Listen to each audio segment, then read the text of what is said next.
Hello दोस्तों, स्वागत है आप सभी लोगों का मेरे YouTube चैनल क्लैरिटी में।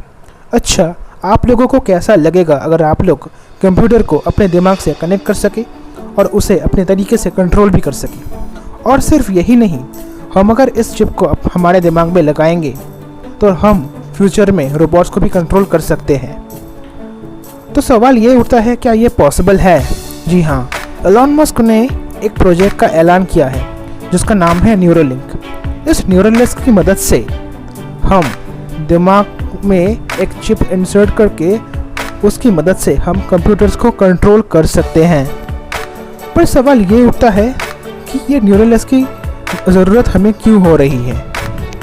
दोस्तों, 21वीं सदी आ चुकी है और जिस तरीके से हमारी टेक्नोलॉजी तरक्की कर रही है, एक समय ऐसे आने वाली है जो रोबोट्स हमारी दुनिया को तबाह कर देगी। मतलब एक समय ऐसी भी आने वाली है जिस समय में रोबोट्स हमारे ऊपर भारी हो सकते हैं। तो न्यूरोलिंक की मदद से हम उन रोबोट को कंट्रोल कर सकते हैं और हम अपने आप को उन लोगों से बचा भी सकते हैं। तो आइए जानते हैं ये न्यूरोलिंक काम कैसे करता है। तो अगर हम हमारे दिमाग को गौर से देखें तो हमारा दिमाग भी एक डिवाइस के जैसा है। एक ऐसा डिवाइस जो पहले इनपुट लेता है, फिर उसको प्रोसेस करता है, तो फिर आउटपुट देता है। लेकिन प्रॉब्लम ये है, ये प्रोसेस बहुत ही धीमा होता है।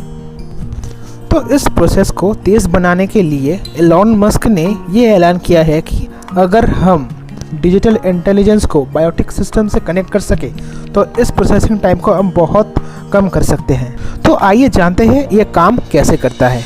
तो पहले एक चिप बनाया जाएगा जिसको ब्रेन के अंदर फिट किया जाएगा, जो वायरलेसली एक्सटर्नल डिवाइस को ब्रेन के एक्टिविटीज़ भेजेगा। ये जो प्रोसेस है इसका नाम है BMI। तो इसमें एक छोटा सा चिप होगा जो ब्रेन के अंदर जाएगा। और सबसे बड़ी बात तो ये है कि इस चिप में होंगे 96 थ्रेड्स, और ये थ्रेड्स हमारे बालों से भी बहुत ही पतले हैं। और इन थ्रेड्स में होंगे 96 इलेक्ट्रोड्स जो हमारे ब्रेन के एक्टिविटीज़ को बहुत ही जल्दी कैच कर सकता है। इलेक्ट्रोड्स ब्रेन्स के उन एक्टिविटीज़ को कैच करते हैं और उनको एक चिप में सेंड करते हैं। वही चिप इन एक्टिविटीज़ को एम्पलीफाई करके हमारे डिवाइस में सेंड करता है, और ये सब काम एक पर्टिकुलर रोबोट से करवाया जाता है। और इन सब चिप्स को दिमाग में डालने का काम करता है एक रोबोट। दोस्तों, आप लोगों को तो पता ही होगा, हमारे ब्रेन्स में तकरीबन 1000 बिलियन सेल्स होते हैं जिनको हम न्यूरॉन्स के नाम से पुकारते हैं। ये सब न्यूरॉन्स सिनेप्सिस के थ्रू एक दूसरे से कनेक्ट होते हैं, और यही न्यूरॉन्स सिनेप्सिस के थ्रू ही केमिकल सिग्नल्स भेज सकते हैं, जिससे कि एक एक्शन पोटेंशियल जनरेट होता है, और वो एक्शन एक इलेक्ट्रिक फील्ड प्रोड्यूस करता है। और वही इलेक्ट्रिक फील्ड हमारा जो इलेक्ट्रोड्स के बारे में बात किया गया था पहले, वही इलेक्ट्रोड्स इन्हीं इलेक्ट्रिक फील्ड को बहुत आसानी से कैच कर लेता है। तो इसी तरीके से काम करता है हमारा न्यूरोलिंक।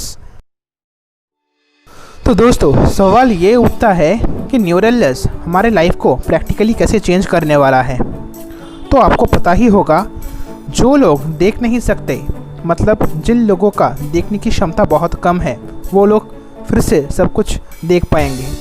जो लोग चल फिर नहीं सकते, मतलब पैरालाइज्ड है, वो लोग फिर से सब काम अपने हाथों से कर सकते हैं। और जो लोग सुन नहीं सकते, उन लोगों को भी सुनने की क्षमता मिल सकती है। इस वक्त इस टेक्निक का इस्तेमाल सिर्फ और सिर्फ पैरालाइज्ड लोगों को दुनिया के अन्य लोगों से कम्युनिकेट करने के लिए किया जा रहा है। और सबसे इंटरेस्टिंग बात तो ये है, अगर कंप्यूटर तथा दिमाग एक ही लैंग्वेज में बात कर सकते हैं तो हमारे जो इमोशंस होते हैं वो कंप्यूटर के लिए सिर्फ एक डेटा होंगी। तो उन्हीं डेटा का इस्तेमाल करके वो हमारे मूड के अकॉर्डिंग काम कर सकते हैं। आप सोच सकते हैं, अगर हमारे सोच में डेटा कन्वर्ट हो पाए तो पूरा जो कम्युनिकेशन सिस्टम है वो पूरा बदल जाएगा। इससे हम दूसरे के फीलिंग्स को समझ सकते हैं और उनके फीलिंग्स को पूरी तरीके से फुलफिल भी कर सकते हैं। और दोस्तों, वो सबसे बड़ी बात है, ये न्यूरल लिंक हमारे गेमिंग प्लेटफॉर्म में एक बहुत बड़ा चेंज लाने वाली है। आजकल के कंप्यूटर गेम्स की अगर बात करें तो हमारे जो कंप्यूटर गेम्स है वो जितना भी कॉम्प्लेक्स हो, उनको बार बार खेलने से वो गेम हमारे लिए बोरिंग हो जाता है।